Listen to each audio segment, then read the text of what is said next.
Voici un tuto pour la construction du planning. Donc planning de l'équipe commerciale, souvent lorsqu'on vous le demande. La fiche numéro 1 et numéro 2 vont être commentées en même temps.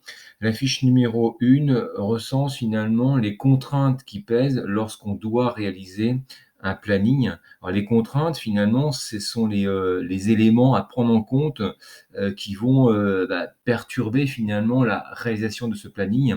Par exemple, les absences ou autres. Alors, comme contrainte, on a les contraintes légales qui pèsent sur le temps de travail. Par exemple, les contrats à 35 heures, il faut les faire travailler 35 heures, pas moins, pas plus, sauf s'il y a éventuellement une possibilité d'heures supplémentaires. Mais on peut avoir des contrats de 20 heures, de 24 heures, donc attention à cette règle. On ne doit pas dépasser 10 heures par jour par personne.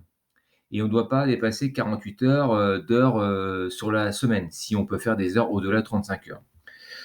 Ensuite, on doit tenir compte d'un repos de 11 heures consécutives entre la fin de la journée et le lendemain. Donc, il doit y avoir 11 heures de repos.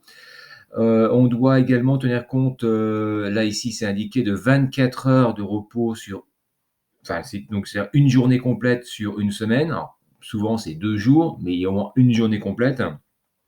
Souvent c'est le dimanche, sauf dérogation, hein. Et puis il faut des congés annuels, hein, 2 jours et demi par mois. Donc c'est pas souvent intégré dans les congés, dans les plannings, mais bon, on peut avoir des congés annuels.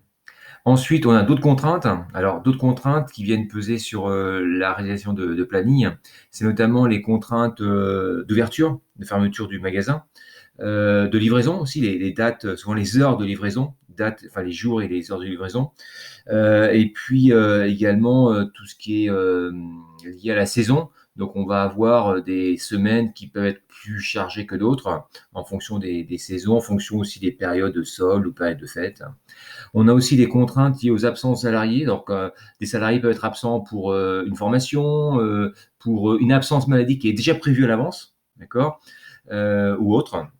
Aussi des contraintes familiales, par exemple, des salariés qui demandent leur mercredi entier au mercredi après-midi parce qu'ils ont des enfants. Donc ça, c'est possible aussi. Et puis des contraintes commerciales, lorsque, par exemple, on a une forte affluence, on pense, par exemple, aux commerces qui souvent ont des affluences un peu plus importantes, enfin largement plus importantes le vendredi et surtout le samedi. Donc là, il faut plus de personnes en fin de journée, bien souvent. Voilà pour la fiche numéro 1. La fiche numéro 2, j'enchaîne immédiatement. Alors, c'est l'élaboration des plannings en fonction des contraintes qu'on vient de voir. Eh bien, il y a donc, alors là, ici, on a des étapes à respecter, donc avec les différentes contraintes, alors les absences, congés maladie, formation, etc., les jours de repos, les contraintes liées au fonctionnement, par exemple les jours d'affluence ou les dates et heures de livraison. On a aussi les jours de congés payés, de congés, etc.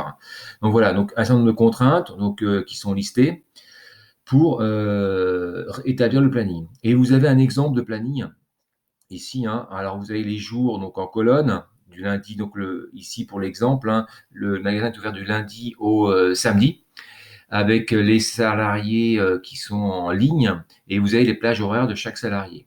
Donc s'il faut, pour un contrat 35 heures, souvent ils travaillent 7 heures par jour, avec éventuellement un temps de pause d'une heure pour le repas du midi qui n'est pas payé, donc qui n'est pas décompté dans le 35 heures. Donc l'heure du midi, hein, est souvent à mettre en plus des 35 heures. Attention, hein. Quand on fait une plage de 7 heures, en fait c'est une plage de 8 heures, de 10 heures à 19 heures, où il y a une heure qui n'est pas payée, donc qui n'est pas décomptée dans les 35 heures.